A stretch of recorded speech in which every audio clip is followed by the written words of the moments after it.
Hello and welcome to this video where I'll be explaining how to complete school cycle training reporting. So the first thing you do is you go to the Bikeworks intranet and you click on School Cycle Training Report Form. This should take a couple of seconds to load up, and then you put in the email that Bikeworks has registered for you. Then you select the event ID. This is a code that's generated when Bikeworks makes a booking. So the first thing will be is E for event, then a dash, then SCT for school cycle training, then a dash for the borough, so Greenwich, GRE, Hammersmith and Fulham, Tower Hamlets, or wherever it is.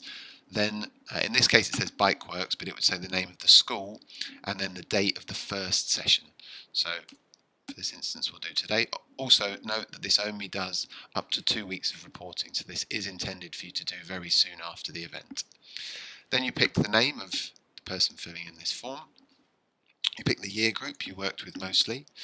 If this was a mixed group, then you'll pick the most prevalent, and then you select what you did each day. So this is the maximum that you went up to. So if on day 1 you went from 0.0 to 1.12, and then on day 2 you did the same thing with a different group, and then on day 3 you maybe started level 2 and you went from 2.01 to 2.13, and then maybe you did the same thing with a different group on day 4, and then on day 5 maybe for a few people you did level 3 and you only got as far as 3.06. So then that's all completed. So then you have to say what each student did. So you go to the student section and you click add new.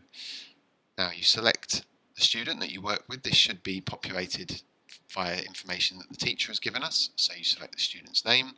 That will select the year group and gender. If for any reason that's wrong, you can change it.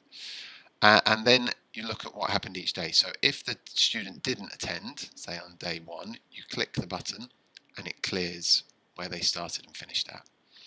If, for instance, the child didn't get as far as you went overall, so they didn't get as far as 1.12, they got as far as 1.08, then you select that. Similarly, if they didn't do day 3, and so on and so on and so on, all the way up to day 5. You then do that for as many students as you taught, so you can click add new. If for any reason the student that you're looking for isn't in the list, you can add them. So you click add new, you have a look in the list, student isn't there, so you click on the plus button.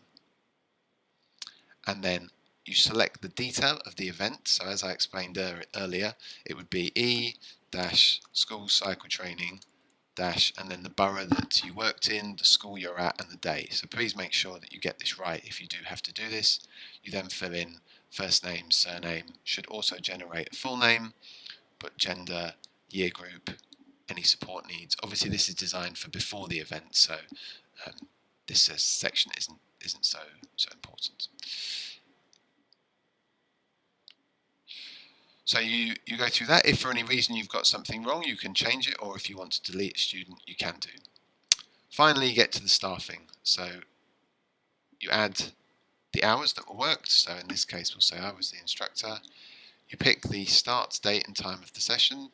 So we'll say this was a 9 o'clock start, and that it finished at 3:30. Then that should auto-populate the staff start time and the staff end time. These are most likely to be the same, but if for any reason they're not, and there was some reason why you had to stay or start earlier or later, you can make changes there. So then you have to add every day. So obviously, if you were doing school cycle training for each person, that would be 5 days. So you would have to put in 10 details if there were two teachers at each one. You fill in all of the detail, and then once you're ready, you press submit. So unfortunately, that comes into the middle of the page, so you do have to scroll a little bit to the right, and you press submit, and it will say please wait, and then it'll be successfully added, and then you should go to a white screen because it's at the bottom of the page, so you can just go back up again. And that is how you complete reporting for school cycle.